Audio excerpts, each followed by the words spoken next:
కాబట్టి ఈ భాగంలో మనం చూస్తూ వచ్చినట్టయితే యెషయా గ్రంథకర్త రాస్తూ తనకు బలంగా ఉన్నటువంటి దేవుడు ఆయన, నాకు రక్షణ ఇస్తున్న దేవుడు, నా రక్షణకు కారణభూతులకు దేవుడు, నాకు జీవితంలో భయములు తీసివేస్తూ వచ్చాడు కాబట్టి నేను ఆయనను నమ్ముకొనుచున్నాను అని చెప్పి తన యొక్క జీవితంలో చెప్తూ వచ్చాడు.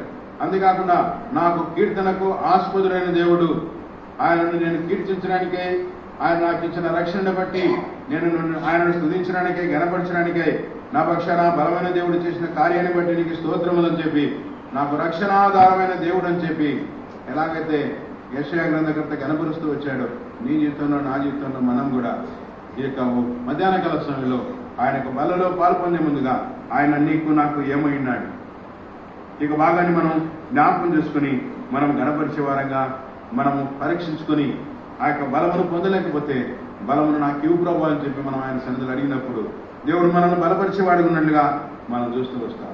చూడండి, కొన్ని భాగాలు మనం చూస్తే పరిశుద్ధమైన బైబిల్ గ్రంథంలో దినవృత్తాంతముల 2వ గ్రంథము 20వ అధ్యాయంలో ఒక భాగం మనకు రాయబడి, 2వ దినవృత్తాంతములు 20వ అధ్యాయంలో మనం చూస్తే అక్కడ మనకు ఒక వ్యక్తి ఇక్కడ కనబడతాడు.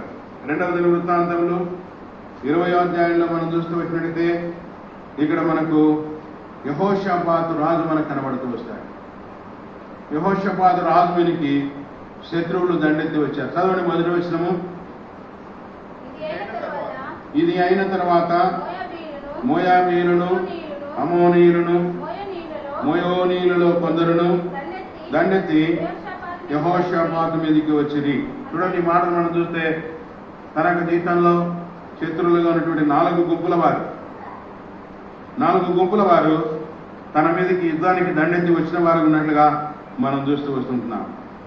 అక్కడ వచ్చినప్పుడు వారి యొక్క జీవితంలో చూస్తూ వచ్చినట్టయితే ఒక స్థలంలో వారు ఉన్నారని చెప్పి దేవుని యొక్క ప్రజలకు తన యొక్క పరిపాలన ఉన్నటువంటి వ్యక్తులు యెహోషాపాతుకు తెలియజేస్తూ వచ్చారు. 2వ వచనంలో రాబడింది, కొందరు వచ్చి సముద్రము ఆవల నుండి సిరియనున్న తట్టు నుండి గొప్ప సైన్యం ఒకటి నీ మీదికి వచ్చుచున్నది, చిత్తగించుము,